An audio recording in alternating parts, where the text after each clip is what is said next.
Praise the Lord brothers and sisters. இன்னைக்கு Bible study together டே 12க்கு வந்திருக்கோம். இன்னைக்கு படிக்க போகிற சாப்டர்ஸ் 45லேருந்து அதிகாரம் 48 வரைக்குமே நம்ம இன்னைக்கு படிக்க போகிறோம்.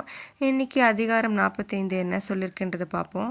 இதில் ஜோசப் தனது அடையாளத்தை தனது சகோதரர்களுக்கு வெளிப்படுத்தியதையும் கடவுள் பலரை பஞ்சத்தில் இருந்து காப்பாற்றியதையும் விவரிக்கிறது. ஜேக்கப் தனது குடும்பம், கால்நடைகள் மற்றும் உடைமைகளுடன் எகிப்துக்கு பயணம். இது யாக்கோபின் மகன்கள் மற்றும் அவர்களின் சந்ததியினரின் பெயர்களையும் பட்டியலிடுகிறது. இதுதான் அதிகாரம் 46. இப்போ நம்ம பார்க்க போகிறது அதிகாரம் 47. இதில் ஜோசப்பின் குடும்பம் எப்படி எகிப்துக்கு வந்து கோஷேன் பகுதியில் குடியேறியது என்பதை விவரிக்கிறது மற்றும் பார்வோன் அங்கு குடியேற அவர்களின் கோரிக்கையை ஏற்றுக்கொண்டார். ஜோசப் அவர்களுக்கு உணவு வழங்கினார். இதுதான் இந்த அதிகாரம் 47 கூறுகிறது. மற்றும் அதிகாரம் 48 என்ன சொல்றதுன்றதை பார்த்தலாம் வாங்க. இதில் ஜாக்கோப் தனது பேரன்களான எப்பிராயிம் மற்றும் மனாசே ஆகியோரை ஆசீர்வதித்தார். யாக்கோபின் ஆசீர்வாதத்தில் பின்வருவன அடங்கும். அதெல்லாம் என்னன்னா, சிறுவர்களை ஆசீர்வதிக்க கடவுளிடம் வேண்டுதல் மற்றும் ஆபிரகாம் ஐசாக்கின் பாரம்பரியத்தை தொடர கடவுளிடம் கேட்பது மற்றும் பையன்களின் சந்ததியை பெருக்க இறைவனை வேண்டுதல்.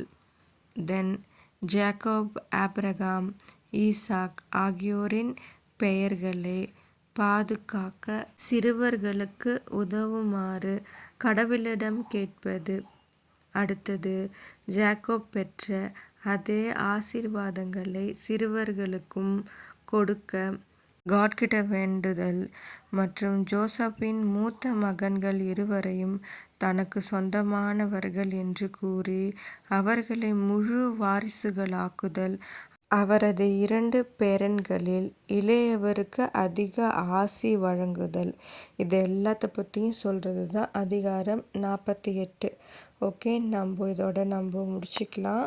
உங்களுக்கு நான் சொன்னதெல்லாம் ஓரளவுக்கு புரிஞ்சுதுன்றதை நான் நம்புகிறேன். அங்கே ஜெபம் பண்ணி இந்த வீடியோவை நம்ம முடிச்சுக்கலாம். அப்பா பிதாவே, உமக்கு ஸ்தோத்திரம். எங்களை ஆசீர்வதிங்க.